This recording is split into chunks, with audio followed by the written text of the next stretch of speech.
partir deste momento, teremos a palestra com o tema Sistema Tributário Nacional e a Lei das Licitações. Convidamos para compor o palco o nosso palestrante, Luiz Roberto Ponte, acompanhado do coordenador desta atividade, o engenheiro e presidente do CREA Rio Grande do Sul, Luiz Alcides Capuani.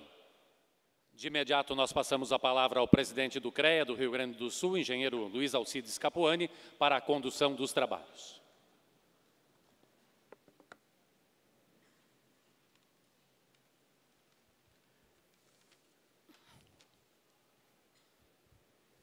Alô. Boa tarde a todos. Dando sequência a nossos fóruns de debates e palestras. Então, temos a honra de receber mais um palestrante, que é o engenheiro Luiz Roberto Andrade Ponte. O engenheiro Luiz Roberto Andrade Ponte é formado pela Universidade Federal do Rio Grande do Sul, empresário do ramo da construção civil. Foi secretário estadual de Desenvolvimento Social no governo Germano Rigoto. Foi deputado federal por 2 mandatos entre 1987 e 1991, como constituinte, e no período de 91 a 95, assumindo também como suplente durante a legislatura de 95 a 99. De abril a dezembro de 1989, foi designado líder do governo na Câmara dos Deputados.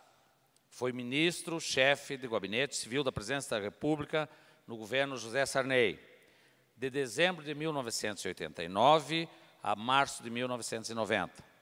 Durante sua experiência na vida pública, Luiz Roberto Ponte escreveu, em 1986, o livro Capitalismo Sem Miséria. Nos últimos anos, Luiz Roberto Ponte tem se dedicado aos aspectos relacionados ao sistema tributário nacional, autor de emenda à Constituição Federal sobre a reforma tributária.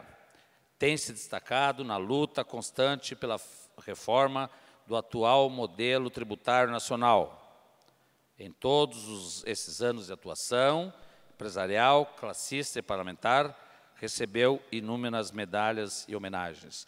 Mas aqui, doutor Ponte, eu não vi uma coisa aqui que eu vou ter que lhe instigar, porque foi um dos motivos do nosso convite. Ele foi o relator da Lei 866. Foi? Autor da Lei 866, do qual ele tem que falar sobre isso também, até porque está tramitando na Câmara e no Congresso a lei. Então, me permite que eu faça essa reflexão. E também quero fazer uma queixa. Me formei em engenharia pela Universidade Federal do Rio Grande do Sul e não pude ter a oportunidade de ser seu aluno. Por isso que eu não sou um engenheiro completo. Então, com a palavra, Luiz Roberto Andrade Ponte.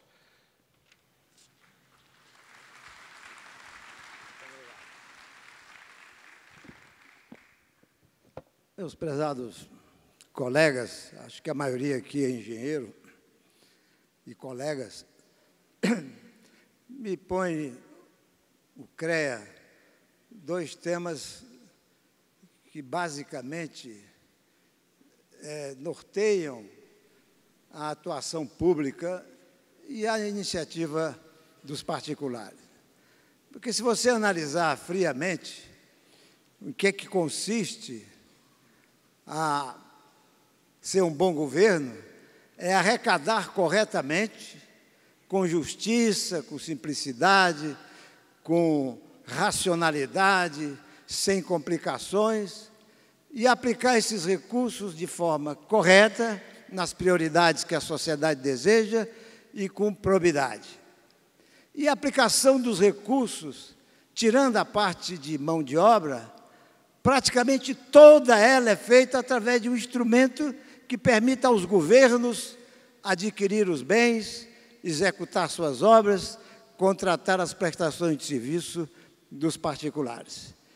E este instrumento é rigorosamente a Lei de Licitações. O comando constitucional, na Constituição, já colocamos lá um comando que dava os fundamentos básicos da Lei de Licitações. Porque, diferentemente do que os particulares, e é usual essa tentação dos administradores públicos, eu não quero amarras para comprar coisa, para executar obras.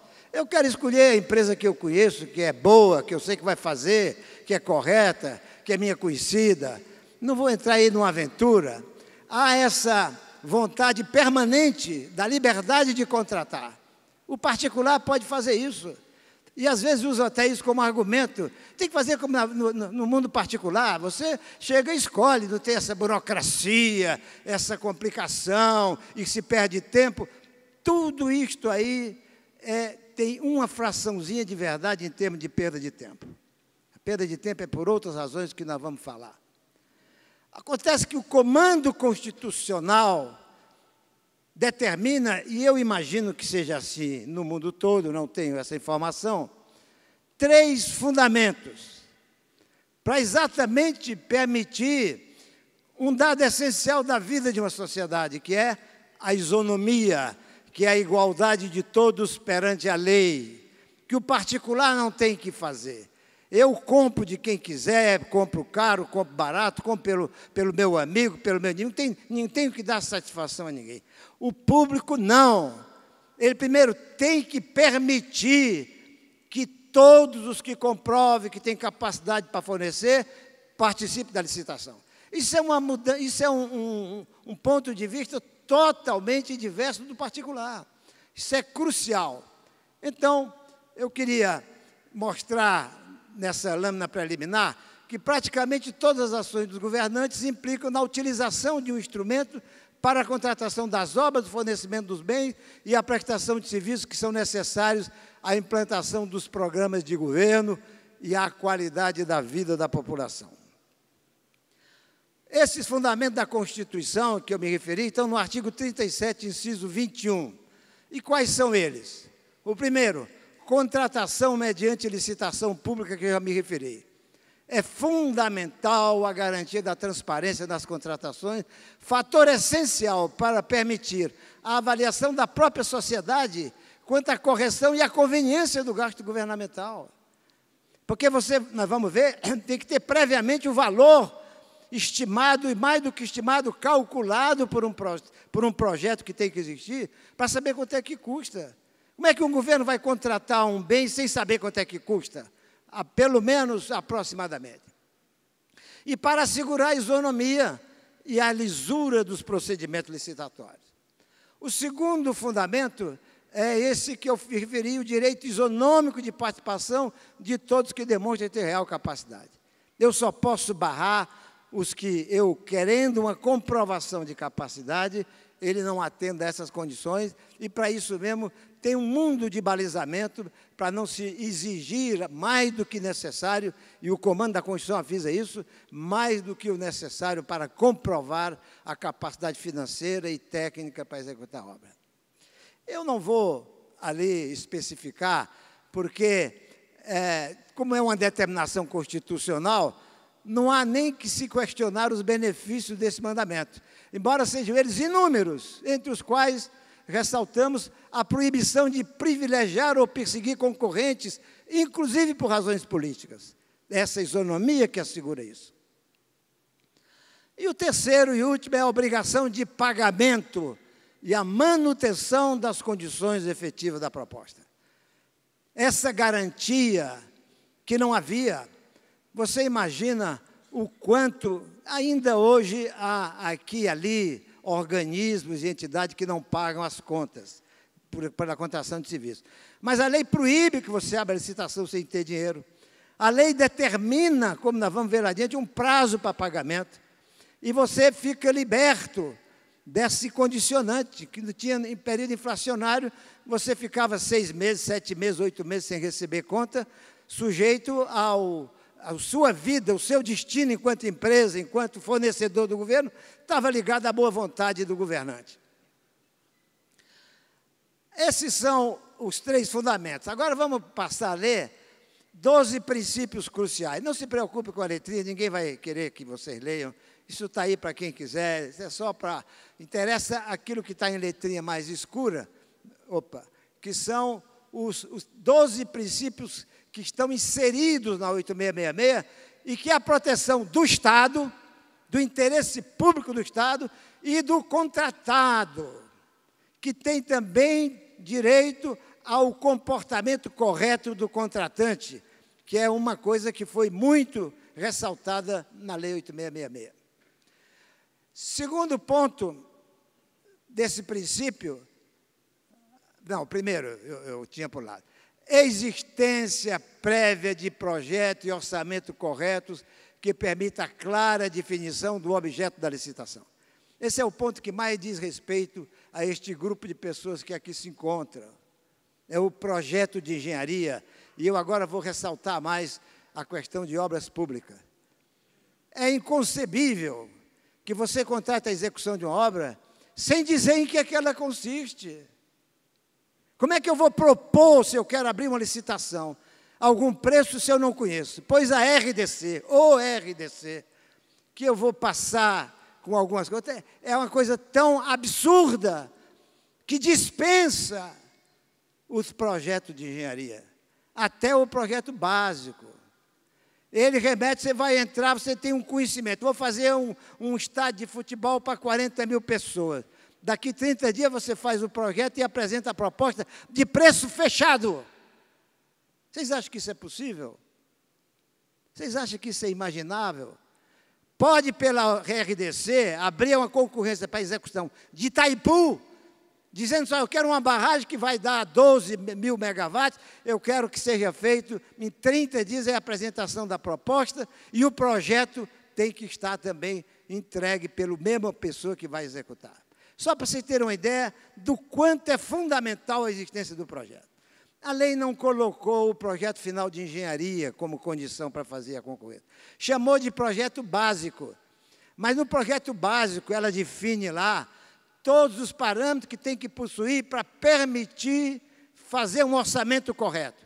Esse é o ponto essencial, para permitir que você tenha um orçamento que seja fiscalizável pela sociedade, pelas entidades de classe, pelos partidos políticos, por quem quer que seja, ele tem que ser publicado na licitação. O orçamento e o projeto tem que ser acessível a quem vai propor. Isso é fundamental. Esse dado, eu estou replicando isso porque essa deformação desse tal de regime descarado de contratação, que se chama regime diferenciado de contratação, é que as pessoas não sabem, quem não é do ramo, quem não se debruçou, não tem ideia dos venenos que estão ali. Porque é nos detalhes que se encontra o problema de uma legislação de contratação de obra. Eu vou só dar um exemplo. Antes da lei, essa lei 8666 foi produzida no ano de 1991 a 93, 2 anos de intensa discussão e debate dentro do Congresso Nacional e com todas as entidades de classe, inclusive com os CREAs, que, aliás, foi com o CONFIA onde eu tive a maior dificuldade para determinar qual era o critério razoável, que não seja exagerado, como é proibido pela Constituição, e que não seja muito frouxo para exigir a prova de capacidade técnica. Ficamos numa briga imensa, que acabou levando, nós ganhamos a parada no Congresso, mas era presidente do CONFIA, um secretário do Ministério dos Transportes, pessoa muito correta e amiga do Itamar, presidente e tal, tinha influência, e ele acabou fazendo o presidente promover 2 vetos nessa disposição, que ficou um pouco distorcida e até hoje tem jurisprudência de um jeito e do outro, e é uma das portas pelas quais você tira concorrente, exigindo mais do que necessário, ou deixa entrar aventureiros, não exigindo nada como comprovação de capacidade técnica. Pois essa lei surgiu porque até então, você sabe quem é que regulava a licitação pública? Era o Decreto-Lei 2300, feito por juristas, por pessoas entendidas teoricamente do problema e feita com a melhor das intenções.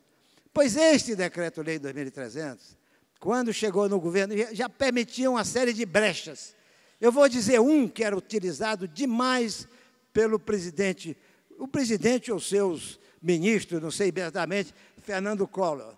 Desculpem, eu cometi esse... Me faz um favor, só tem que desligar. O decreto permitia o seguinte, você tinha um preço estabelecido, orçado pelo órgão, publicado na concorrência como regra, mas não era obrigado a publicar. Como no RDC não se obriga a publicar, é escondido, o orçamento é escondido, como era no 2.300. Aí dizia assim o edital, todas as propostas abaixo de tantos por cento desse orçamento, ou acima de tantos por cento, são desclassificadas. As que estão acima por motivos óbvios e as que estão abaixo por ser considerado preços inexequíveis. Só que ele não publicava. E aí o que acontecia? No dia da licitação, todo mundo entregava os envelopes, então cumpria-se um rito, abria-se um envelope, dentro com lacre de rei, daqueles com carimbo e tudo mais, como se só o Espírito Santo soubesse qual era o preço que estava ali dentro. Abria-se e dizia, o preço do órgão é tanto. Todas as propostas que estavam 10% abaixo eram desclassificadas. Eu vi em concorrência que metade dos concorrentes foram desclassificados porque tinha preço 50% abaixo. E ele informava para o amigo dele qual era o preço do órgão. O cara entrava os 10% pertinho, um pouquinho acima. E eu vi casos, ninguém me contou, que o cara acertou o mínimo até no centavo. Só para vocês verem. Um pequeno detalhe desse permite conduzir para quem se quiser a obra. Por isso que é fundamental e nós, da Câmara Brasileira da Indústria da Construção, reunidos num congresso lá em Belo Horizonte, estávamos indignados. As grandes empresas amigas do governo ganhavam as obras e distribuíam as misérias com os empresários médio e pequeno pela metade do preço, por 2/3 do preço, etc. e tal. Aquela indignação resultou numa chamada Carta de Belo Horizonte, que foi um libelo, foi a primeira acusação contra o governo Collor e serviu de emulação para se produzir uma lei.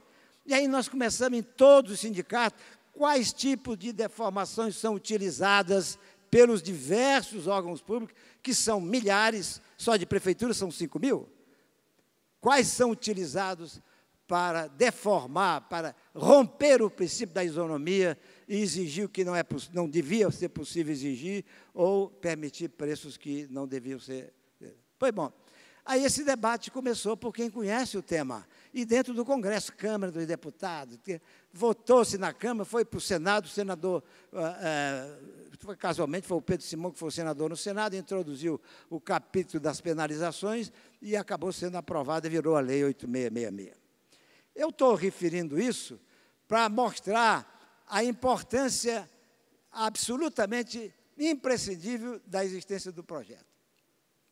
O segundo ponto é a publicidade da licitação e das suas exigências, garantindo prazos suficientes para atender os seus compromissos. Veja bem, parece uma coisa pequena, prazo, não pode, a concorrência tem que ter no mínimo 60 dias, a tomada de preço tantos dias. Esse mínimo é essencial. Você imagina se faça o seguinte, eu abro uma concorrência séria, construir esse complexo que nós estamos aqui.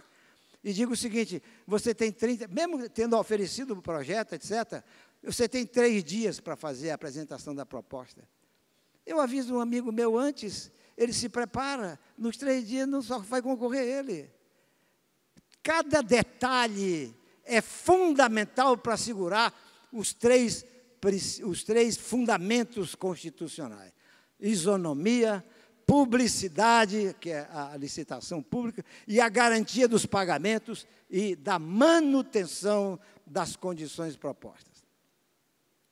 Então, essa publicidade é essencial, e aí tem alguns detalhes, quem tiver interesse pode pedir uma cópia ali. Utilização de critérios objetivos no julgamento das propostas. Era muito comum você julgar as propostas por um critério de melhor proposta, qualidade técnica da proposta.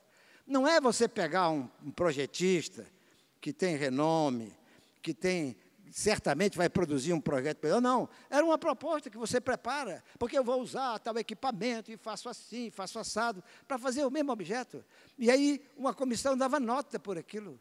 E essa nota era computada para o vencedor. Deixa estar que, primeiro, contrata de quem quiser uma proposta. O melhor preparador de proposta do mundo, você pode contratar. É uma bobagem, um pedaço de papel que não vale nada.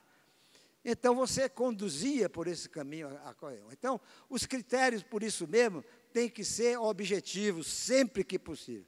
Há exceções. Quando você tem... Eu vou fazer uma licitação para uma propaganda, para uma campanha de divulgação, evidentemente que a qualidade do material...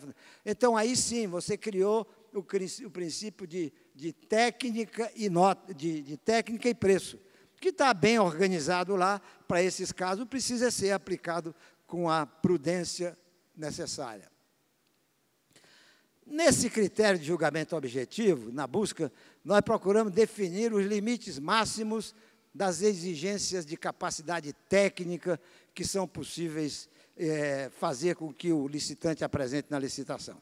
E essa foi a nossa guerra. Eu não vou abrir essa discussão aqui, nós estamos cogitando agora, o Senado está com a ideia de fazer um aprimoramento da lei, à luz até desse surgimento do RDC, tá certo? E nós estamos lá, amanhã mesmo, a relatora e a senadora Cátia Abreu, ela ainda me telefonou hoje, pedindo para a gente continuar um espaço que nós discutimos a semana passada, e nós estamos tentando aprimorar.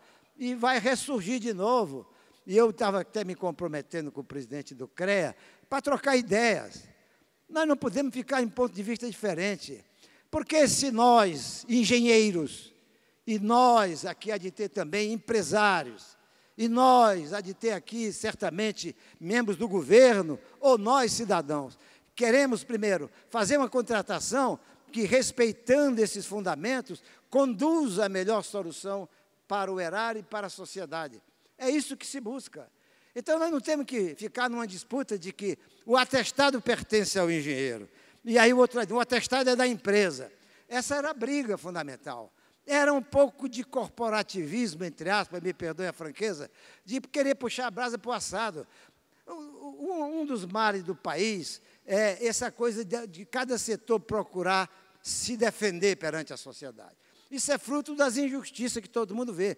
Mas o certo, a entidade de classe mesmo, um sindicato da construção, uma Câmara da Construção, é, primeiro, defender o interesse do público. Porque quando o interesse do público está defendido, o seu está defendido por consequência. Agora, se cada um procura defender o seu interesse, dá uma confusão de atrito e sai da frente que tem justiça. Eu vou lhe contar, não, quando chegar na tributação, eu vou falar nisso aí. Então, você tem hoje, por exemplo, essa defesa corporativista. O engenheiro é admitido aqui no Rio Grande do Sul, eu não tenho o número certo, talvez até alguma pessoa aqui presente, um membro do governo, o nosso querido deputado, que está aqui na primeira fila, pudesse... Mas não chega a R$3.000 no início de carreira. Se é um advogado, formou-se em direito, é 17.500. Como é que pode uma sociedade aceitar isso e não sair nas ruas de pirulito? Por quê? Por quê? Pois é assim. Porque quem tem mais força são as áreas jurídicas, que tem o conceito de serem os puros, o resto não tem, então vai se protegendo. Toda a área jurídica tem ganhos maiores do que o outro. E está claro que tem argumento é o que não falta para você defender uma tese aqui ou ali.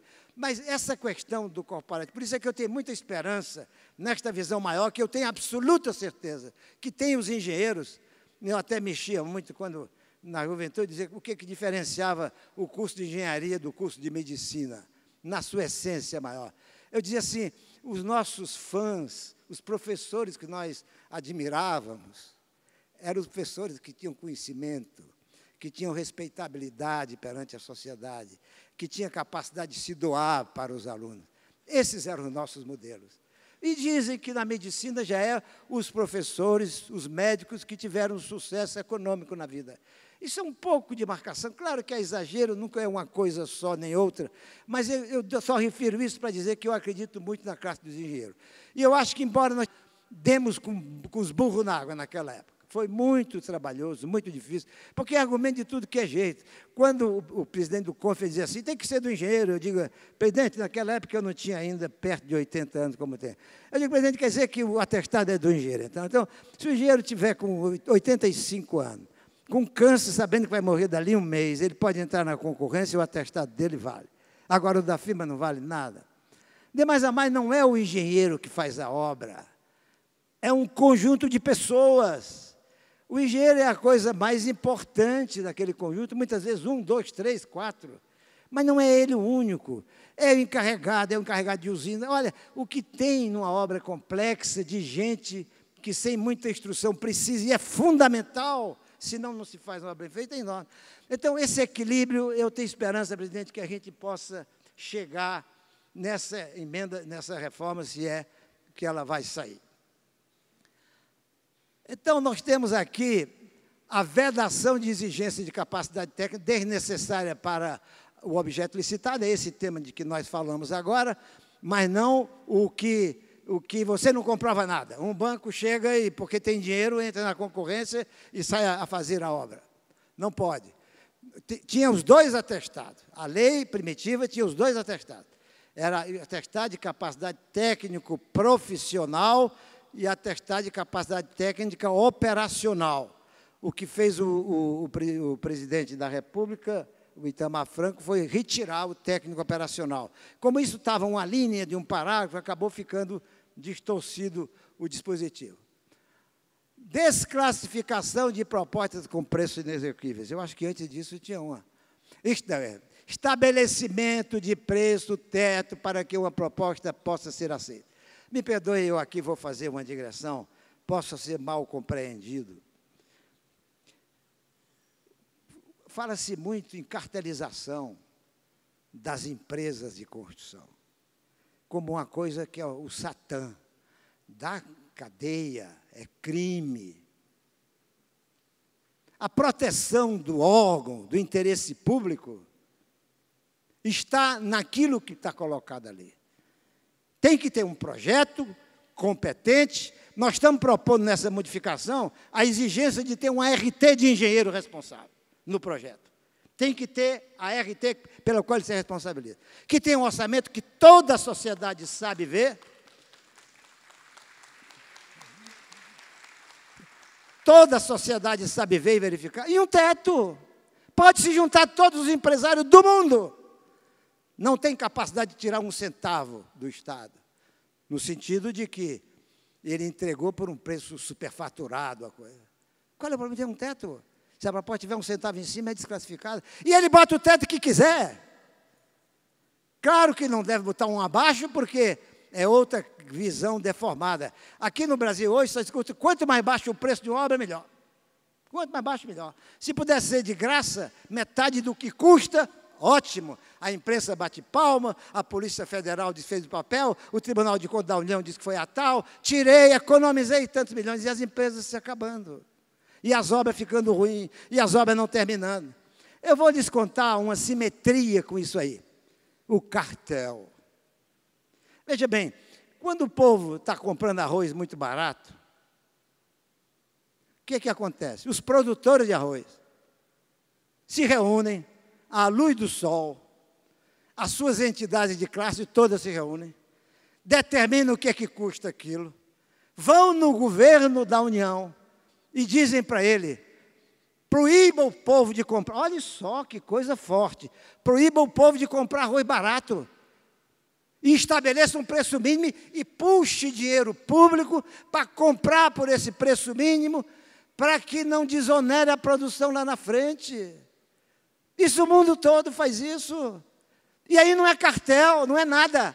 Federação da Agricultura, Federação do Arroz, se reúne à luz do sol, abre, vão lá nos deputados, discutem. Não, esse preço está baixo, não pode ser. Não vai.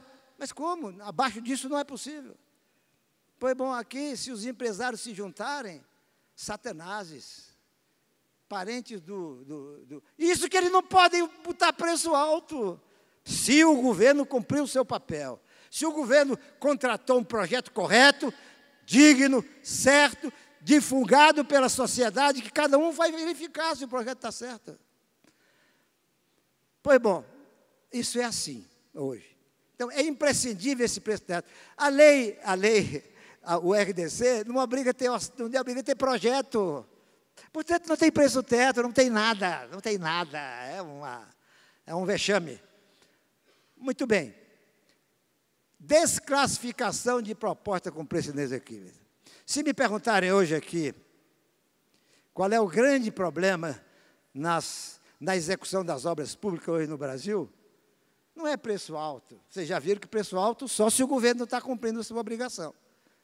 Não há a mínima hipótese de ter preço superfaturado se o governo cumpriu a Lei 8666. Ponto final. Ponto final. Pode reunir todos. Eu digo aqui de público, eu, na frente de uma concorrência, se eu puder telefonar para meus amigos e dizer assim, porra, essa concorrência está com preço baixo demais, não entra, deixa essa para mim, tem outra para lá, eu não tenho nenhum pejo de fazer isso. Por que eu tenho que ter e os agricultores não? Agora, eu digo isso aqui, mas se no dia que provarem que eu fiz, vou para a cadeia. Vou para a cadeia. Mas assim como o preço, o governo tem o controle da sanidade das propostas, existe a tragédia do preço inexequível. A lei deixou o comando. Tem que ser abandonadas as propostas com preços inexequíveis. E era bom que fosse um critério objetivo, que na época não conseguimos fazer. Tinha aquela experiência do preço mínimo do Collor, tá certo? Escondido, e ele só dava para o amigo e que ganhava a licitação. Não havia jeito. No Congresso, pegaram um anticorpo danado. Então, a gente deixou o comando nas propostas com preço inexequível, não podem ser aceitas, tem que ser desclassificado. Lá em 90, isso foi em 93 a lei, em 98, um deputado da Bahia, fizeram, a lei de licitação está todo mundo a toda hora querendo modificar. Por 1000 razões diferentes, não me perguntem. Umas para memorar, evidentemente, mas grande parte para reabrir as brechas que tinha no passado, que ela buscou fechar. Pois bom, esse deputado, Zé Carlos Aleluia, muito competente, então conversamos, trocamos ideia e se introduziu um dispositivo para tornar objetivo o que é um preço inexequível. Mas totalmente fora da realidade. Vocês imaginam que é o seguinte, é 70% abaixo do orçamento do órgão ou 70% abaixo da média das propostas que estejam acima de 50% do orçamento. Isso aí praticamente não tira ninguém, né? E para tirar preço inexequível, ainda mais no Brasil de hoje, eu duvido o administrador que tenha coragem. Se não for uma coisa objetiva, determinativa, ele não tem coragem. Porque se ele fizer isso, ainda que seja correto, amanhã ele está na capa do jornal como está protegendo o seu amiguinho, jogou fora tantos bilhões do Estado, etc, etc. Então tem que ser uma coisa muito bem bolada. Nós bolamos um assunto, eu tenho até aqui o texto, estou levando para a senadora Cátia Abreu amanhã, pode ser que a gente chegue mudando um pouco esses números. Mas o preço inexequível, o grande problema são as propostas com preço inexequível. Ali tem algumas dos desmantelos, ou das desvantagens. Primeiro, as obras paralisadas. Segundo, o cara, para sobreviver, começa a querer se resolver nas mudanças de projeto, começa a querer se resolver com a fiscalização menor, começa a querer, para sobreviver, quem está na morte, vocês sabem que começa a perder uma parte dos freios, sobretudo quem não teve um berço permanente de dignidade dos pais, etc. Então, isso não interessa. E mais ainda, obras paralisadas, para quê? Para quê? Por quê? Só para dizer que saiu mais barato, fica com a qualidade pior, então, preço inexequível. De debruçar sobre isso, vocês têm que ser agentes divulgadores, se acreditam no que eu estou dizendo, sejam agentes divulgadores, que a grande causa de retardamento de obra, etc., uma das grandes causas. A outra, a gente pode até, são as propostas de preço inexequíveis. Porque o camarada entrar 70% abaixo do orçamento do órgão, ou o órgão fez mal o orçamento, o projeto está errado, ou o cara está na aventura. Não tem outro jeito, 30% abaixo, de baixo para cima dá mais de 40%. Nem impossível. O 7º princípio que foi colocado, punições severas por descumprimento contratual de contratado e contratante. Se vocês vissem o que tem aí, nesta lei, de proteção do Estado, o camarada atrasou uma obra, deixou de atender à determinação de uma fiscalização, não justificou o atraso da obra, o governo pode dizer, saia da frente, está rescindido o seu contrato, administrativamente acabou, não tem recurso judicial. O cara pode entrar na justiça para se queixar que foi injustiçado e pegar uma indenização, mas não pode ficar lá empatando a execução da obra na continuação. Entende? Artigo 77 a 80, vale a pena vocês lerem. Eu, às vezes, me arrepio. Como é que eu tive a coragem de colocar isso? Porque você pegar um fiscal que queira lhe perseguir, sai da frente. Né? Ali dá um poder muito grande ao governo, que tem que ter, o interesse público tem que ser preservado. Agora, tem o direito do contratado que não tinha. O governo tem que pagar em 30 dias as faturas. E está definido com a precisão matemática, 30 dias a contar da data do adimplemento da parcela, ou seja, o último dia do mês. Porque senão o cara chega e não mede. Você terminou o mês, o fiscal diz, não tem agora, não posso, está faltando isso, viajou, tirou férias, daqui 3 meses emite a fatura, vai começar a contar o prazo dali? Não. 30 dias da data do adimplemento, isso é da lei. Nós, quando estávamos na Câmara Brasileira da Constituição, dissemos não uma vez, mas 2, para o presidente Fernando Henrique, presidente, nós não vivemos no Estado de Direito. O senhor não respeita o Estado de Direito, presidente? Tem atraso aí de 6, 7 meses, a lei manda pagar em 30 dias. Se é banco, não atrasa 1 segundo, 1 segundo. Se é empreiteiro da construção, que só Deus sabe o que passa. Deus e muitos daqui. Deus e muitos daqui. O que passa, o que leva. Eles e os que trabalham com eles. É uma das classes de trabalhadores de maior dedicação e prazer que eu tenho de conviver na vida, é o trabalhador, sobretudo do setor rodoviário de infraestrutura. Não tem hora, não tem dia. O domingo dele é o dia de chuva. É uma coisa fantástica. Pois bom, esse pessoal, tá certo, pode não pagar as faturas.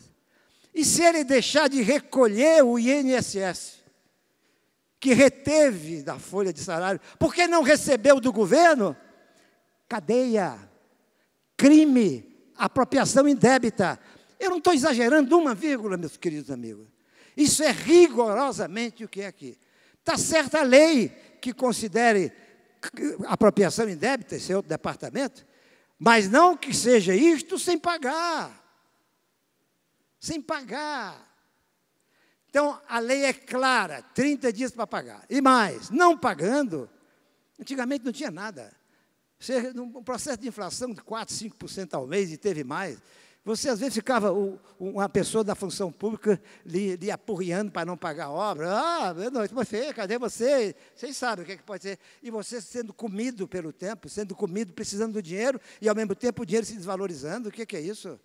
Não pagou nos 30 dias, tem que ter correção monetária e penalizações que a lei não definiu com clareza. Nós estamos colocando, sugerindo para a senadora colocar multas igual a que tem qualquer particular, 2%, e juro também. Porque aí ele vai ter que estar, o administrador público que não pagar, vai ter que prestar conta para o Tribunal de Contas. Por que eu estou gastando? Por que você não pagou essa conta? Por que você está descumprindo a lei? Por que você está rompendo o Estado de Direito? Então, está faltando essa penalização mais clara e mais nítida. As punições de um lado e do outro é uma coisa fantástica, vale a pena, mas equilibrada, pode acertar. Direito do contratante rescindir o contrato e assumir obra quando o contrato for descumprido. É isso que eu já falei. É esse direito que está lá, inquestionável, que quando o contratante rescindir o contrato, quando o contratado não cumprir as suas obrigações, ele não pode emperrar. Fica lá e o administrador não fica com medo de não terminar. Tira o cara, abre a nova concorrência, que droga. Faça cumprir a lei. Não fique passando a mão na cabeça, alimentando pessoas que entraram irresponsavelmente com preço baixo, e você fica querendo se compor para não parar a obra. Coitadinho, esse cara, ele errou, não errou, não tem nada disso, errou, começa a vida de novo. Senão você não moraliza. Estabelecimento de prazo máximo de 30 dias para pagamento dos trabalhos executados, eu já disse isso, está lá escrito como é que é.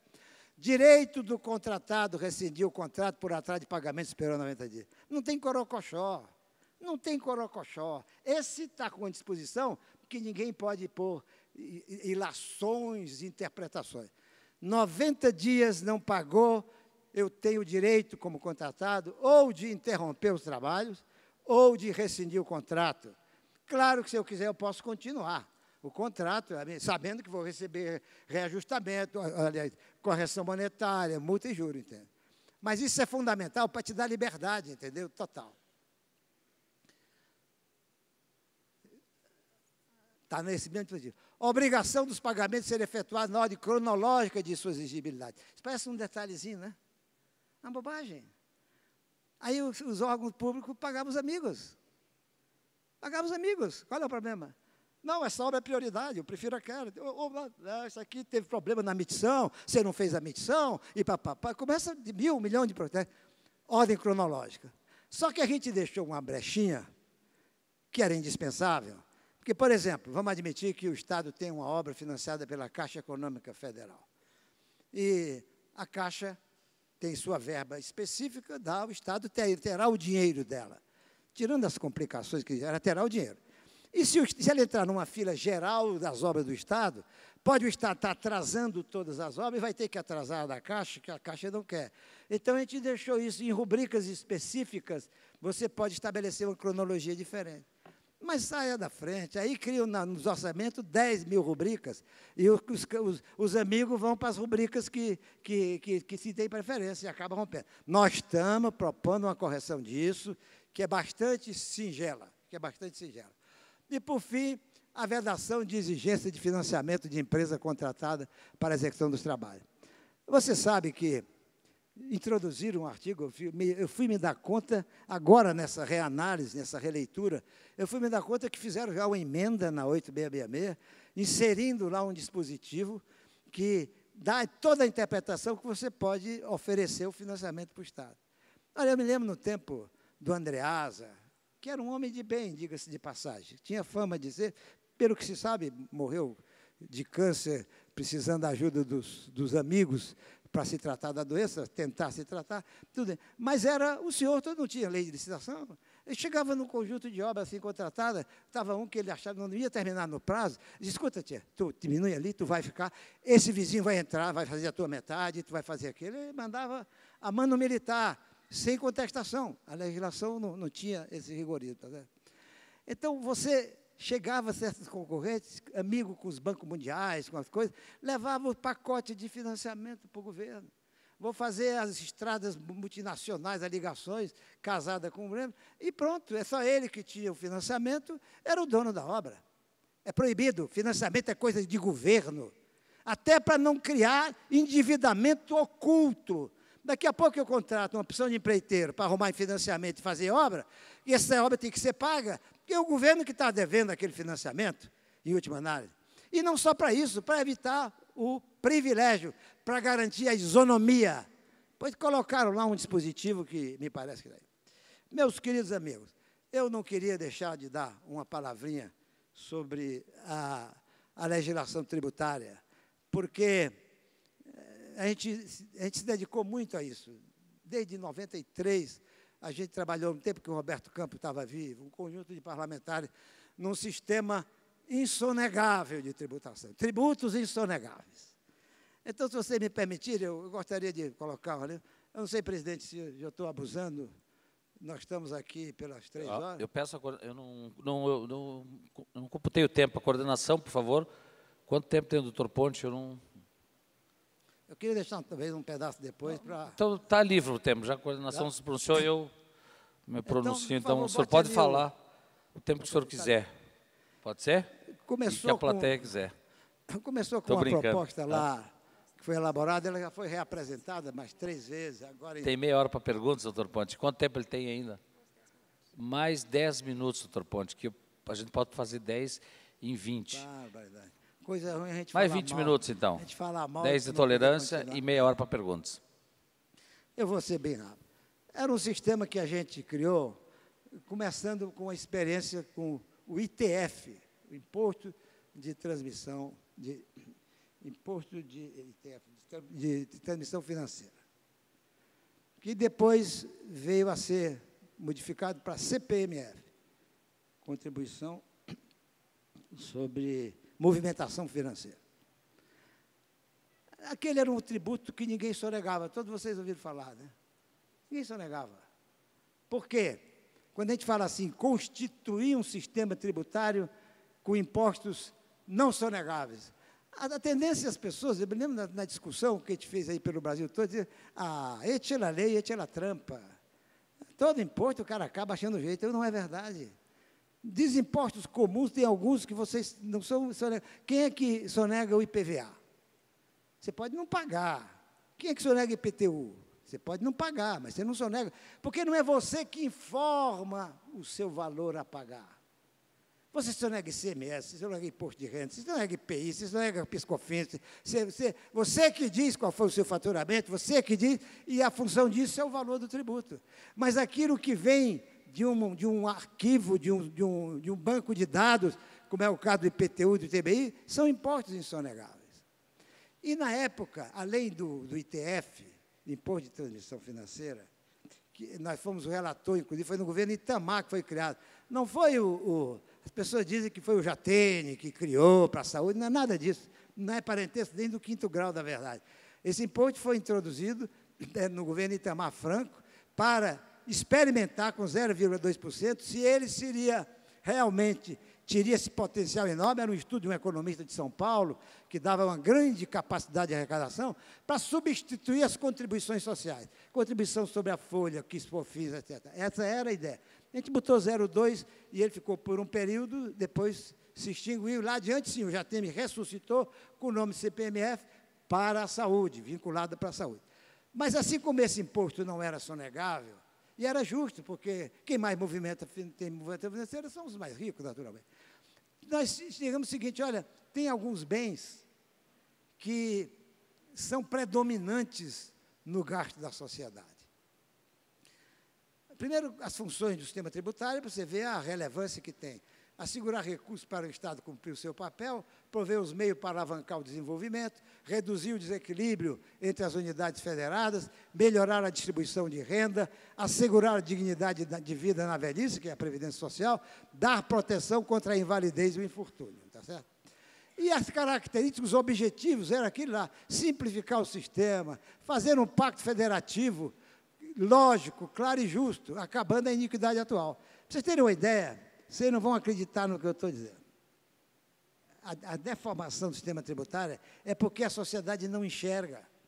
O gás que nós trazemos lá da Bolívia, aqui para o Rio Grande do Sul, Paraná, Santa Catarina e uma parte lá para São Paulo, ele entra no Brasil pelo Mato Grosso do Sul.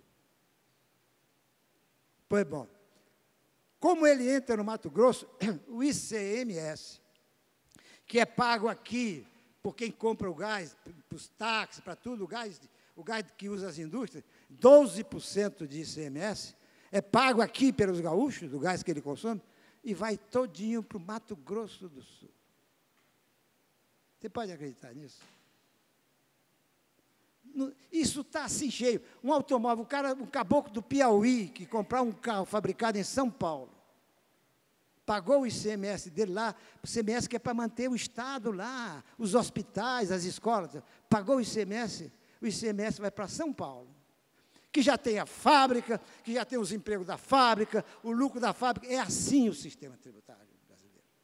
Então, a gente foi na direção de erradicar essas deformações, essas iniquidades, e fazer um sistema basicamente de impostos insonegáveis, baseado sobre, olha aqui, ó, o que é o imposto de sonegação impossível?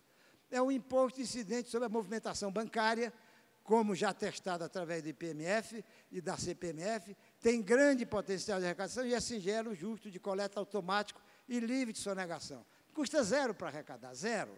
Simples, automático, justo, sem custo de coleta e não sonegado. Agora, veja bem, um imposto de renda é sobre os quantitativos, não é sobre o valor das quantitativas. É um imposto sobre o quilo do feijão, o quilo de que lá que for. No imposto de renda, que incida, por exemplo, na fonte produtora, para cada litro de petróleo refinado, cada quilowatt-hora de energia gerada, ou cada impulso eletrônico de comunicação, além de que você pode botar o veículo, etc., são impostos que têm a mensuração automática. Você sabe o que é que uma refinaria está refinou no dia, na hora, no minuto. Você toda a fiscalização e todo mundo que tem um computador em casa. Lá está sendo medido o que está passando ali, e o fiscal abre na casa dele o computador e vê qual é o volume que foi processado por ali. A mesma coisa com bebidas. A cerveja, acabou depois o Everardo Marcel introduzindo na cervejaria o medidor de volume, que é automático, se você puser, fica automático. Então, era um imposto sobre esses bens ali, ó, petróleo, energia, comunicações, veículo, tabaco e bebida. Você colocando um pouquinho mais de valor, acabando todos os impostos que incidem diretamente sobre isso. Você deixando limpinho, paga na fonte produtora, sem nenhum... Você arrecada 15% do PIB, e ele podia substituir ICMS, IPI, COFINS, PIS, etc, etc.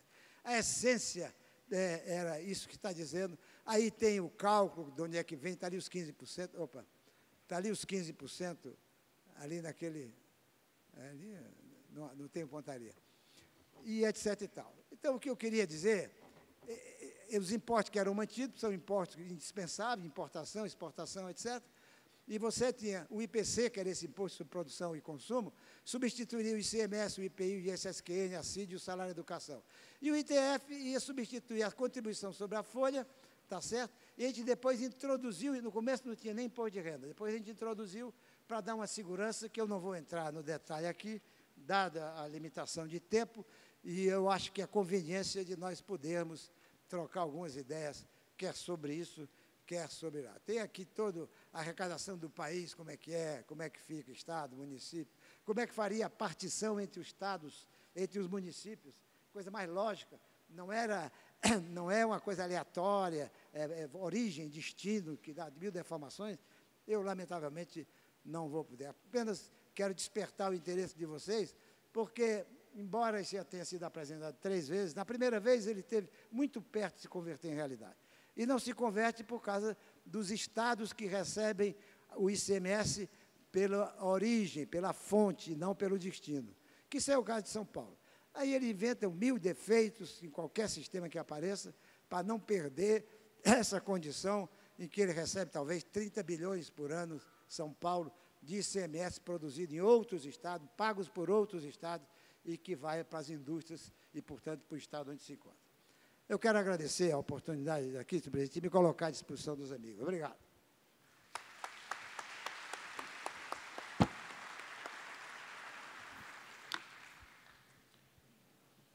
Bom, doutor Ponte, primeiro eu quero, quase que deu um acidente ali, ó, falar com os engenheiros de segurança que corrijam aqui, por favor, uma fita depois para nós não ter problema, né? Bom, eu quero, antes de passar as perguntas, registrar a presença, eu vejo ali, doutor Ponte, o pessoal do CICIPOT, da Associação Rio Grandense também de Obras Públicas, tem aqui o nosso presidente do Fórum de Infraestrutura, o engenheiro Silon, acho que depois vai ter uma palestra sobre o fórum, eu convido todos que participem. O Fórum da Infraestrutura é um fórum que nós criamos aqui no estado do Rio Grande do Sul, onde a gente defende planejamento público, planejamento não de governos, sim de estados. E tem funcionado, e a gente tem feito um trabalho que a gente quer passar para o Brasil. Então, o engenheiro Silon vai ser o próximo palestrante, uma das palestras depois que tem nos outros auditórios, eu convido a todos. De imediato, então, doutor Ponte, eu vou, depois no final tem uma surpresa para o senhor, tá? Mas eu não vou contar, só vou fazer suspense, tá? Mas a surpresa não pode sumir daqui, não. Bom, vamos às perguntas. A surpresa foi se preparar, tá? O que o senhor acha? As perguntas são aqui no Rio Grande do Sul. O doutor Ponte, ele é cearense, né? Cearense. Nós temos como gaúcho, né? Mas nasceu no Ceará, mas é um gaúcho. Né? Estou aqui há mais tempo do que você. É verdade. Antes de eu nascer, o senhor já estava no Rio Grande do Sul. 62 o coração é gaúcho. Bom, o que o senhor acha da prática das empresas ajudar as prefeituras a escrever os editais de licitação e como proibir? Essa pergunta veio do CRED Minas Gerais, conselheiro Rinaldo Carvalho. O que o senhor acha da prática das empresas ajudar as prefeituras a escrever os editais de licitação e como proibir? Eu não vejo, em tese, nenhum problema. Desde que o Estado verifique com alguém que tenha competência se está correto. Não vejo nenhum problema. Porque tem um orçamento que não é a empresa que vai fazer. Errados, aliás, a lei proíbe que o contratado seja o projetista da obra. O segredo é o projeto e o orçamento. Isso é o segredo da obra boa, da proteção do Estado, do prazo de conclusão adequado, etc., etc. Se uma prefeitura pequena não tem instrumento e tem uma experiência de um amigo dele, depois ele leva o amigo dele do edital lá, tem o Tribunal de Contas, que presta atenção para a prefeitura. Eu acho que devia ser feito pelos tribunais de contas dos estados. O ideal é isso, que até onde eu sei já tem uma estrutura para dar o edital modelo, para fazer tudo isso para a prefeitura. É mais adequado. Bom, vamos lá. Tramita no Senado a PLS 323/2012, onde determina um percentual de 8% para a contratação de mão de obra feminina. Em que parâmetros o governo atribui esse percentual? Sou favorável a tal contratação, porém não concordo com os percentuais, pois depende do centro, ou seja, cidade, estado, em que se faz a amostragem. Qual posicionamento ou sua opinião? Roberto Pelissari, engenheiro civil. Eu não sou muito favorável ao Estado se meter em tudo que a gente tem que fazer. O Estado tem que dar as regras do que é essencial para a sociedade. E deixa que a própria sociedade faça os seus equilíbrios. Isso acaba levando à deformação, daqui a pouco sai contra o que é beneficiado, pode vir a ser prejudicado, inclusive. Eu, em tese, não acho uma boa ideia. Em relação ao novo texto da Lei de Licitações, quais as penalidades impostas ao chefe do Poder Executivo e ao Procurador-Geral do município, caso o primeiro não pagar e após 90 dias, e o segundo dar algum parecer jurídico tendencioso ou errôneo? Johnny Marcos Lima, do CREA do Espírito Santo. Não tem penalização. Em tese, ele pode responder por um processo administrativo, mas não tem penalização. Por isso mesmo que a gente quer colocar. Nós achamos... Essa é uma discussão muito bonita que nós tivemos numa audiência pública no Senado na semana passada, com vários pontos de vista. Porque se tiver penalização material, porque ele passa a pagar uma multa, juro, etc., ele vai ter que dar explicação para o Tribunal de Contas. Por que razão que ele foi isso? E o tribunal, você sabe que toda ação... E, às vezes, o governante não paga porque não pode. E, lamentavelmente, felizmente, isso é uma prática que está sendo reduzida. Mas em municípios ainda existe muito. Por exemplo, as obras que tem como agente financeiro a Caixa Econômica Federal, é uma tragédia. Uma tragédia. Porque fica fiscal do fiscal do fiscal. Olha, veja bem, a Caixa é um agente de financiamento para Porto Alegre. Agente de financiamento para Porto Alegre. O município vai pagar tostão por tostão desse dinheiro. Não é favor nenhum. Nenhum. Pois bom, ela se mete no detalhe da obra, se isso aqui, tem ali, essa tampa de bueiro, não sei o quê. E aí você faz... O fiscal da prefeitura faz a medição corretamente. Aí o fiscal da Caixa vai lá, não, isso aqui não, porque essa tampa está 1 centímetro abaixo, e retém, tu não pode nem vai lá com a Caixa, é proibido, porque a relação da Caixa é com a prefeitura, e a relação do empresário é com a prefeitura também. Então, ele diz, procure a prefeitura diz que é a Caixa, e tu fica sem saber, a razão sequer porque retiveram algum valor da fatura. Isso não podia ser assim. Ele vai receber a conta dele, da prefeitura, e a prefeitura não é irresponsável. A prefeitura de Porto Alegre vai fazer uma obra mal feita, precisa da Caixa para fazer a fiscalização do fiscal, é Tribunal de Contas, é fiscalização da prefeitura, é da Caixa, do Ministério Público. Não, tem 10 engenheiros para fiscalizar e um para fazer a obra.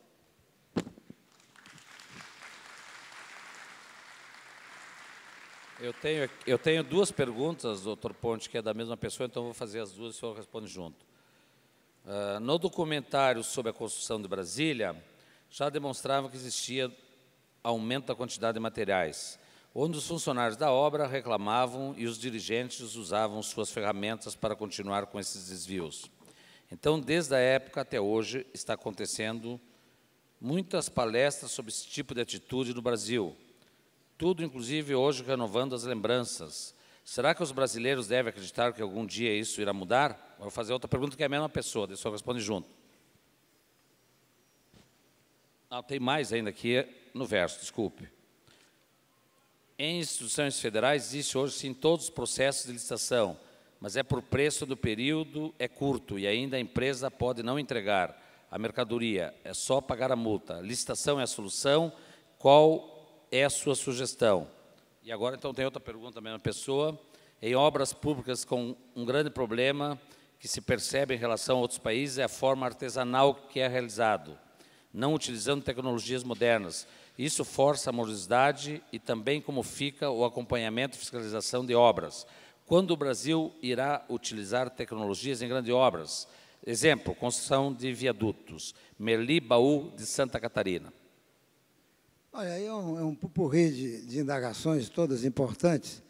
Eu começo a dizer que o que acontecia em Brasília, o sistema de contratação, se fazia até por administração. Era compreensível que não tinha, você trazia material de 500 quilômetros de distância, 300 quilômetros, me contavam que passava caminhão no canteiro de obra, recebia por carga com madeira, fazia a volta, voltava de novo, pegava outra.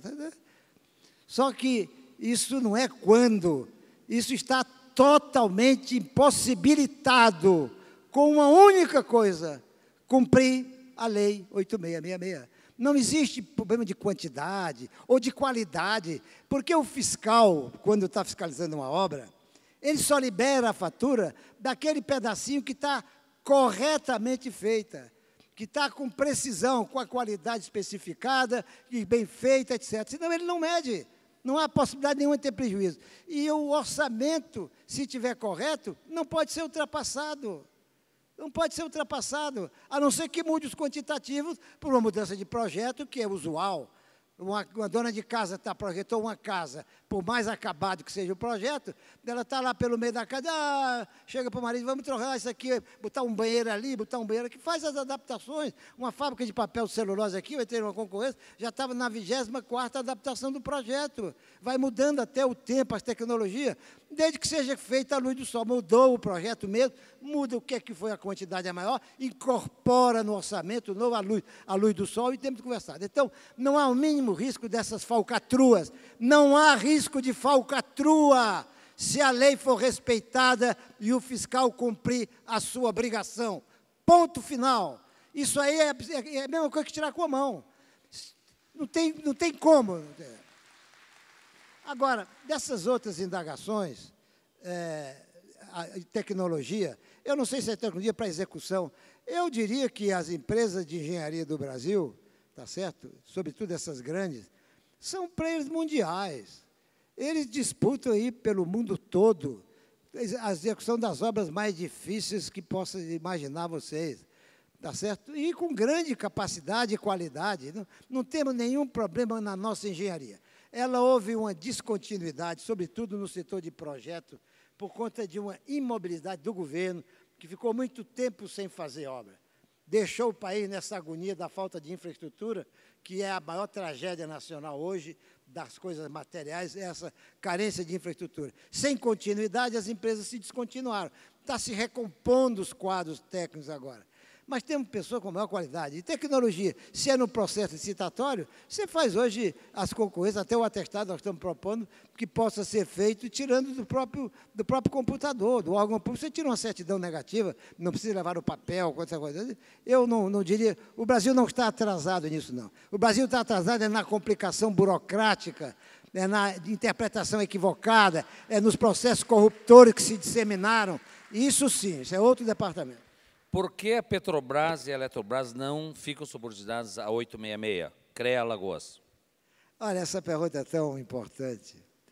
Desde o nascedouro da lei, nós fizemos questão de botar no dispositivo que ela é mandatória para todos os estados, todos os municípios, a União e todos os órgãos públicos, empresas com maioria de capital do governo. Isso é inquestionável na lei.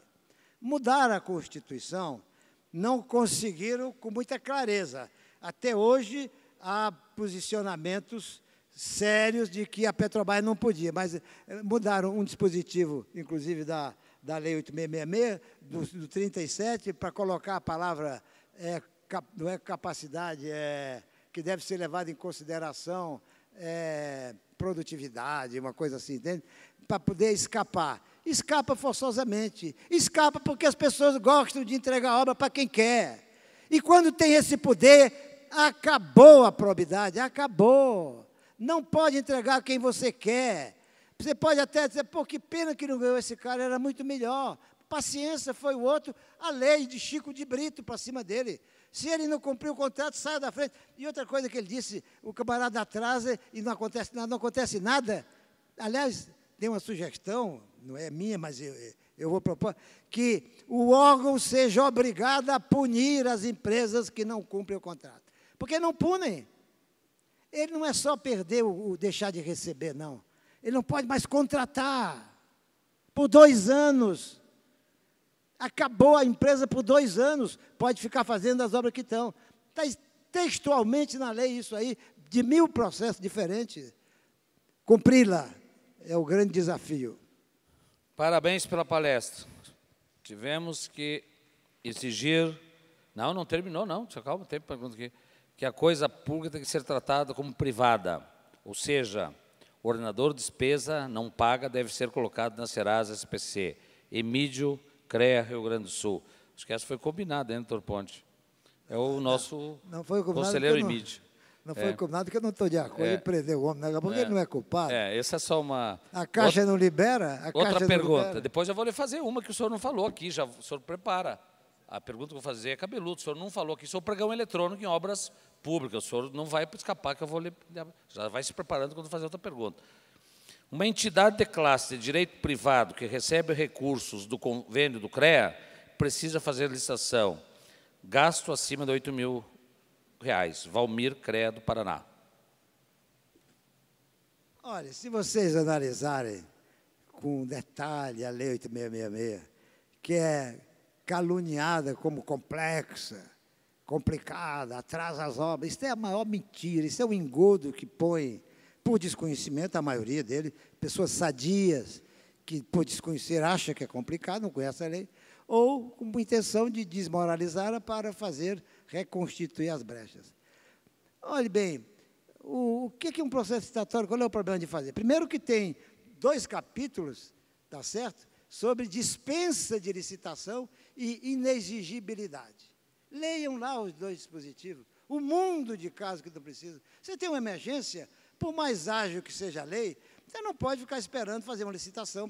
Você chega às pessoas, consulta por telefone, como um particular, para depois mostrar que fez uma consulta informal e manda fazer o serviço emergência. E tem milhares de casos aí, milhares de casos. Aliás, em excesso, porque de quando em quando fazem as pessoas querendo se libertar, entre aspas, se libertar, querendo poder escolher livremente, porque é isso que está na raiz do problema, começa a botar as exceções lá. Não pode isso, esse aqui não precisa, esse aqui é inexigível, isso aqui. Está cheio de casos lá. E certamente esses casos são enquadrados. Eu agora, nesse debate, desculpe eu dar esse exemplozinho, estava lá no debate com a senadora Cátia Abreu e uma porção de pessoas, estava do Banco Mundial, do BID, e a senadora Cátia Abreu, que é uma mulher folgosa no sentido de ter energia, no sentido de ser determinada. Doutor Ponte. No bom sentido também não, porque tudo é bom sentido, né? Mas no sentido de que é uma mulher competente, determinada, etc., e ela não é de não estudar. Pois ela chegou lá, para você ver o que é dele. Não, porque a lei de licitação, falando lá, é uma lei, se discute que tem que fazer para o departamento, por quê? Para comprar um Clipse ou para comprar um avião, precisa da lei 8666. É a mesma coisa comprar um Clipse ou um avião. Eu tive senadora, para comprar um Clipse, não precisa licitação. Não precisa licitação. E o avião precisa. Não tem parentesco nenhum por essas desinformações. Viu? Vale a pena botar uma lupazinha, que ela tem as aberturas corretas. Eu conheci a senadora Cátia Abreu, ela inclusive está na comissão que é da Lei de Prevenção contra Incêndio. Então, por isso, talvez, que o senhor falou. Ela é muito inteligente. Agora vem uma bomba aqui. Ó. O que o senhor acha da importação de engenheiros, exemplo de mais médicos? Não, a importação de engenheiros está vindo aí, parece. Ontem eu me referi no meu discurso, o senhor não estava aí, que eu acho que nós temos que ter um posicionamento firme, nós temos que discutir no nosso sistema CONFIA-CREA, nos posicionar que está vindo aí. O que o senhor acha da importação de engenheiros, exemplo de mais médicos? Olha, eu vou dizer uma coisa que pode não agradar. Como é do meu feitio, eu digo o que eu penso. Eu posso até, e muitas vezes mudo o que eu penso. Mas, enquanto eu penso, eu digo o que eu penso. Eu não sou contra trazer ninguém do exterior, eu acho que deve ser livre. Professores vir aqui ensinar nas faculdades, etc. e tal. Isto é uma coisa. Eu acho que não precisa engenheiro de fora, e o próprio mercado já vai estabelecer isso. Aliás, o salário de engenheiro, nós tivemos aí um apagãozinho de engenheiro, deu um aquecimento um pouco maior do que a média, começou a faltar profissional. Mas já equilibrou-se, porque está terminando essas obras da Copa e já está mais ou menos no equilíbrio. Aumentou muito os engenheiros formados, as faculdades, que quando eu entrei na faculdade, era 20 candidatos para uma vaga, depois tinha faculdade que não completava as vagas de engenheiro, tá certo? Voltou de novo esse interesse, está se produzindo engenheiro de novo. Eu acho que é dispensável e ninguém vai fazer isso. O que é errado, como no médico. Esses argumentos que grande parte da área médica fez, é uma coisa lamentável. Eles dizem assim, veja bem o argumento. Não pode trazer médico, porque o problema não é médico. O médico precisa ter infraestrutura, que não tem. Precisa ter uma carreira de Estado, como tem juiz. Todo mundo quer a sua carreira de Estado. Primeiro vamos fazer isso tudo, para depois trazer o médico, se for necessário. E as pessoas que estão doentes e morrendo hoje, porque não tem médico? Eu dizia, eu tenho até um genro que é médico, ele não era um defensor dessa área total, mas dava uns rasguinhos. Eu dizia, você está numa guerra, que infraestrutura que tem lá no campo de batalha, para o médico chegar lá, salvando quantas vidas, costurando com linha, tal. Vai lá no interior, que tem gente que não tem um médico para salvar uma criança, como é? Se não tem, abre uma concurso, receba R$10.000. O Rio Grande do Sul paga menos de 3 para engenheiro aqui. O Estado do Rio Grande do Sul. Pago 10 mil para ir para lá. Não apareceu, tem que trazer de fora. Tem que trazer de fora. Agora, vai ser os cubanos trazer como escravo, pagar para o governo de Cuba, para eles mandarem. Isso não. Isso não. Agora, deixa que venha médico, livremente. Mudando um pouquinho o foco para nós privilegiar todos os setores da nossa engenharia. Sabe-se que encontra-se em tramitação o projeto de lei 5.807/2013, novo marco da mineração, que prevê concessões de pesquisa e larva mineral, precedidas de licitação ou chamada pública. Qual a opinião do senhor diante das peculiaridades do setor mineral? Leandro Vieira, do CREA de Pernambuco. Não, desculpe, da Paraíba. Olha, eu me sinto com a consciência pesada por não estar me dedicando um pouco ao estudo dessa matéria, que é de grande relevância. Há uma distorção imensa na vida da engenharia hoje, quem produz. Os camaradas chegam, pela regra do Código Mineral, você chega numa área qualquer e descobre, ou acha que ali tem rocha, ou acha que ali tem um projeto que o governo está fazendo, vai indicar uma daquelas áreas como pedreira, ou até como jazida de solo, a pessoa entra no DNPM e pede o registro para licença para pesquisar. Custa praticamente nada. Bota a área e chega lá, bota 600 hectares, acabou. Pronto, ficou dono. Nem o dono da terra pode mais. Nem o dono da terra. Você só pode explorar aquilo com a concordância de quem pediu aquilo. Isso tem que ter prazo. Claro que está aqui. Você tem que ter um critério de quem chega primeiro. Eu acho que é um critério razoável, é pelo carimbo que tem lá. Mas tem que ser repensada essa matéria para evitar essa cartelização. Está cheio de casos aí. O camarada soube de um projeto, as jazidas indicadas são essa. O cara chega na frente, bota um laranja lá e pede licença dele para tudinho lá, ficou dono absoluto. O dono da terra não pode. O dono da terra não pode mais. Isso, evidentemente, que tem que acabar, ou tem que ser regrado de uma forma racional que contenha esse público. Antes de mais nada, o interesse público. Quando você defende, se todos defendermos o interesse público, nós estamos defendendo o nosso próprio interesse. É que nem me perdoe, essa questão da Constituição, dos direitos, é a única bronca que eu tive na Constituição, é essa apologia dos direitos. É o direito disso, é o direito. Você, na verdade, tinha que ter se concentrado em estabelecer, em regrar os deveres. Porque quando todos cumprem os deveres, todos têm os direitos assegurados. Acabou. E se não cumpre os deveres, não vai ter direito a coisa nenhuma. Você vai ter as invasões na sua propriedade, os assassinatos. É porque tem gente que não cumpre os seus deveres. Essa é uma lacuna que eu digo. A mesma coisa com respeito a essa questão mineral. Temos que olhar o interesse público, porque é dele que advém os interesses individuais de toda a população. Doutor Ponte, deve-se respeitar estritamente a lei de licitações. Como, porém, resolver os problemas de falta de fiscais capacitados nos órgãos públicos em geral? Agora, me perdoe se eu errar o nome, porque aqui é difícil. Yokushigaki, CREA Minas Gerais. Me perdoe se eu errei, eu acho que eu errei, porque... Yokushigaki, tá certo? Bom, o importante é a pergunta. Certamente é um cidadão que vai fazer Olimpíadas em 2020, 2018, na terra dele, que está felicíssimo. Olha, essa questão de pessoas qualificadas é um problema em toda a área de atuação. A gente vê isso a toda hora na área médica, em tudo que é setor. Você pode ter engenheiro com pouco preparo numa prefeitura de menor coisa, mas isso é perfeitamente um caminho que se tem que ir. Você vai detectando os erros, tem organismos que podem ajudar e tem, sobretudo, os entes, o próprio CREA, que é uma entidade que vive de recursos públicos, porque é uma contribuição compulsória, portanto, é considerado como... É que nem o SESI, SENAI, é público. Embora se diga particular, é uma contribuição compulsória, é dinheiro público. Tudo que é compulsório, você paga obrigatoriamente, é que nem um imposto, um tributo. Aquilo é recurso público. Então, eu acho que isso é contornável com o aprimoramento dos próprios gestores, os gestores que troquem algum que não seja competente. Não falta engenheiro competente por aí. Como o senhor vê as alterações da lei via súmula do TCU? Como vê a exigência de comprovação de atestados de pessoa jurídica, além do atestado do acervo do responsável técnico, Saulo, de Santa Catarina? Aí tem duas indagações muito relevantes. O Tribunal de Contas exorbita nas suas funções de proteger o interesse público para se obter fornecimentos de obras com qualidade, com correção, sem sobrepreço, etc. E tal. Eu não vou entrar nos detalhes, mas eu vou contar só um caso para vocês verem a que ponto chega a deformação de raciocínio. O Tribunal de Contas chegou em obras, eu conheço um amigo meu, chegou na obra num preço unitário lá e disse esse preço unitário, depois de contratada, a obra em andamento, contratado.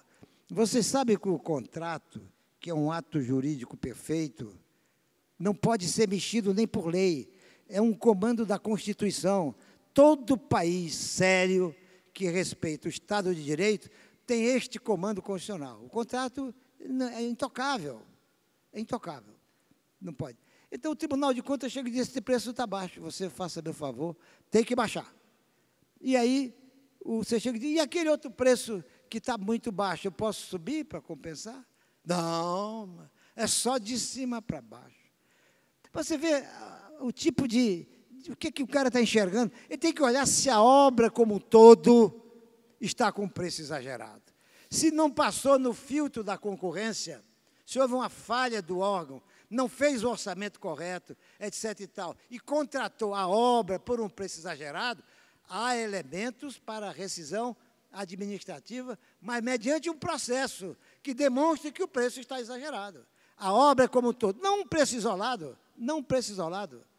Isto é uma aberração absurda e total. Eu vou deixar para o pessoal, eu tinha um exemplozinho aqui sobre ISSQN, mas se sobrar tempo eu conto, senão não. Em caso de divergência entre os valores, os materiais e as exigências do projeto, na planilha e caderno de encargos, qual o empresário, vou ler como está aqui, qual o empresário deverá seguir para ser fiscalizado? Milton Capucho, CREA do Paraná. Isso normalmente tem uma regra nas concorrências, nos editais, eles colocam, quando você erra as quantidades, prevalece o preço, você multiplica pela quantidade certa, tem um rito disso aí. Agora, evidentemente que a especificação é um dado casado com o projeto, faz parte do projeto, como a planilha de orçamento faz parte do projeto, e não há de ter essas contradições. Se houver, a primeira coisa é acertar qual é o projeto correto, onde é que está o erro. Se o camarada cotou pelo preço de uma quantidade menor, ele tem que ser responsabilizado só por aquela quantidade. Se ele cotou por uma quantidade maior, que não se realizou, a redução, ele não vai receber por aquilo, porque ele tem preços unitários. Se é uma obra para o preço global, são outras regras que a própria lei de concorrência prevê as peculiaridades. Aqui tem a pergunta que eu acho que vai se inserir no que eu quero que o senhor fale. Qual a punição para empresas que seguidamente apresentaram propostas na fase de lances, aí vai entrar aquilo que abaixo do orçamento previsto para a execução do serviço, aí entra no pregão eletrônico, né? Olha aqui, meus irmãos, eu até estou tentando confirmar, nesse debate lá no Senado, estava lá o representante do Banco Mundial, e eu senti, quando foi indagada essa questão do pregão, do leilão, uma coisa que não tinha muita concordância dele. Até na saída, nos fizemos amigos ali, conhecidos, e me convidou para a gente tomar um cafezinho, eu vou lá. Eu não conheço nenhuma parte do mundo que faça isso. Vocês sabem que tem pessoas que têm gosto por jogo, vício por jogo, entrega tudo que ganhou num jogo, numa banca de jogo. Eu já entrei numa licitação aqui, lá do meu escritório, para ver como é que é. Dentro, na frente do computador, você vai digitando aqui, aparece lá na tela, aberta a licitação. Aí você chega e bota lá, essa proposta está dentro, tem o máximo escondido. Você não sabe qual é, está escondido lá. Você não sabe quem está entrando, está tudo escondido. Aí você bota lá, daqui a pouco aparece um outro valor. Aí você chega, bota outro baixo, não. Agora você imagina uma empresa que está precisando ganhar uma obra que vai levar 5 anos para fazer, que tem 1000 percalços pela frente.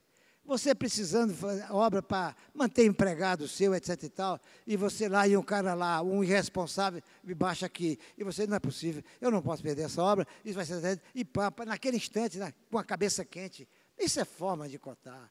A obra é para ser uma coisa séria, você faz o raciocínio completo do orçamento, analisa, sopesa, contrata um engenheiro, outro e outro, para analisar, olha, estudar, vê, consulta preço de tudo que é lá, isso aqui está, você está apetrechado com aquilo e bota o seu preço lá. Tanto que você não pode, depois de entregar o preço, o órgão lhe chamar, nas concorrências clássicas, pela 866, lhe chamar para reduzir preço, não existe isso. Na lei de licitação é lá e cá. Isso é uma sandice. E ainda mais a mais o seguinte, como é que você estabelece o preço correto, o teto, se você não tiver orçamento correto, não tiver projeto como está lá? Eu sou totalmente contrário. Agora, se você vai comprar um bem que está pronto, está na prateleira, estou comprando um automóvel, está ali o automóvel, está pronto, não tem risco nenhum. Você dá o lance que quer, que dá de presente aquele carro, entregou. Agora, você vai fazer uma obra de 5 anos, eu vou ter dinheiro para ficar no prejuízo. Você sabe quanto é que custa uma obra vis-à-vis o capital da empresa, como regra? Uma empresa, numa obra grande, ela pode se acabar se pegar erradamente. Não tem lógica isso. Isso não é adivinhação, isso não é loteria, isso não é jogatina.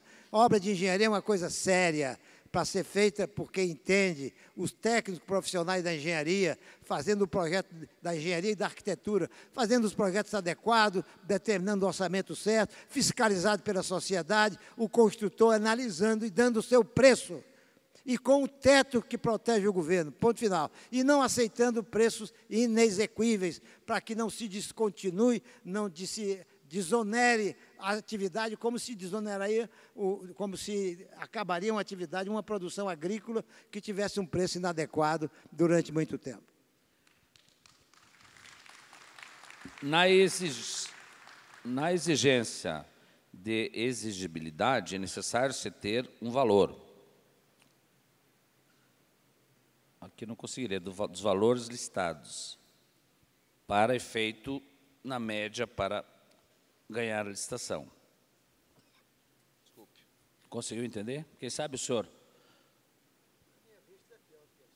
A sua é pior que a minha? A minha mãe tem 88 anos, não precisa usar óculos.